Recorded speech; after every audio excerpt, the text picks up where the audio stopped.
I can't be the only one to have experienced this. Since the beginning of my journey as a physician associate, be it a student or a clinician, my motto has been like that of Fight Club. Whatever happens in the hospital stays in the hospital. Started noticing some undertones of preoccupation. I would go to work, finish my work, I'll be on the bus admiring the beautiful scenery. Then randomly, I'll start thinking, did I safety net this person? Did I do this referral? And 9 times out of 10, there was no need to worry in the first place. However, over the past couple of months, when I found myself reading my favorite book, that is Kumar and Clark, you can check this video, and I come across a differential for a presentation I was unaware of, I begin second guessing myself. And this is my line of thought. When a patient presents with a complaint, you try to match these symptoms to a set of differentials. Common things are common. Could be A, could it be B, could it be C? You ask your questions in the hope of finding a pattern that makes A more likely than B or C more likely than A. However, if one is unaware that the symptoms you presented to you could be Y, your questions will not be guided to verify if it is Y or not. It's like a blind spot. I find this interesting because during my time as a physician associate student, and I believe this was my first year, one of my clinical tutors who happened to be a GP would give us a case study and ask for the potential diagnosis. Okay, given these symptoms, I think the answer is B, pancreatitis, for example. Though 9 times out of 10, the diagnosis was right. My tutor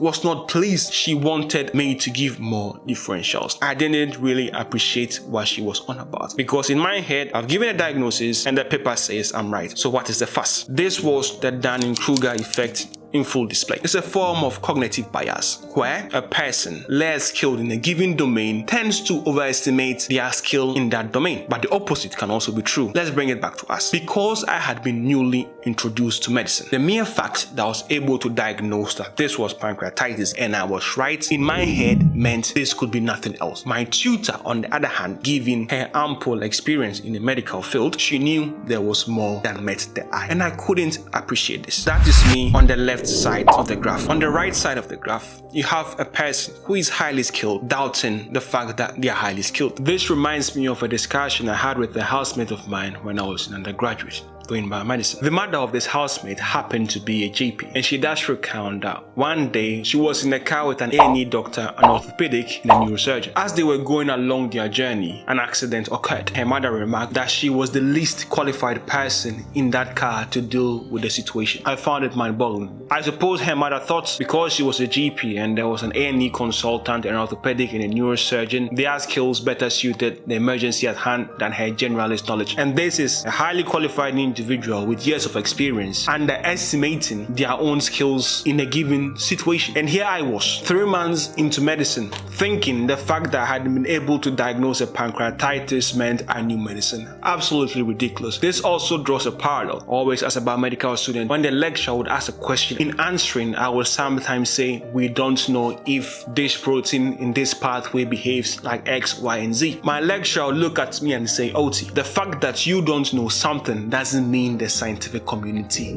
doesn't know. Do you see where I'm coming from? There is a level of metacognition with the Dunning Kruger effect. To know that you don't know that thing, at least you must be aware that that thing exists. I just don't have enough knowledge about it. If you're unaware that the thing exists in the first place, the fact that you lack knowledge about it will not register with you. With the example I made initially, the fact that I'm not aware why even exists as a potential differentials for presentation X means I'm not aware that I lack that knowledge. That doesn't mean the presentation I was seeing couldn't be Y. That's the double burden aspect of the Dunning Kruger effect. At this stage of my career as a physician associate, I'm definitely far removed from the right hand side of the curve, and hopefully I'm a bit further along than when I was a physician associate. I suppose it's this degree of paranoia, always questioning yourself, that perhaps make people safe and willing to study more and get out of that idea of complacency. And I do see what my tutor was going on about. I have a long way to go. If you want to get nudged along the path, click on this video. You'll find the secret over there,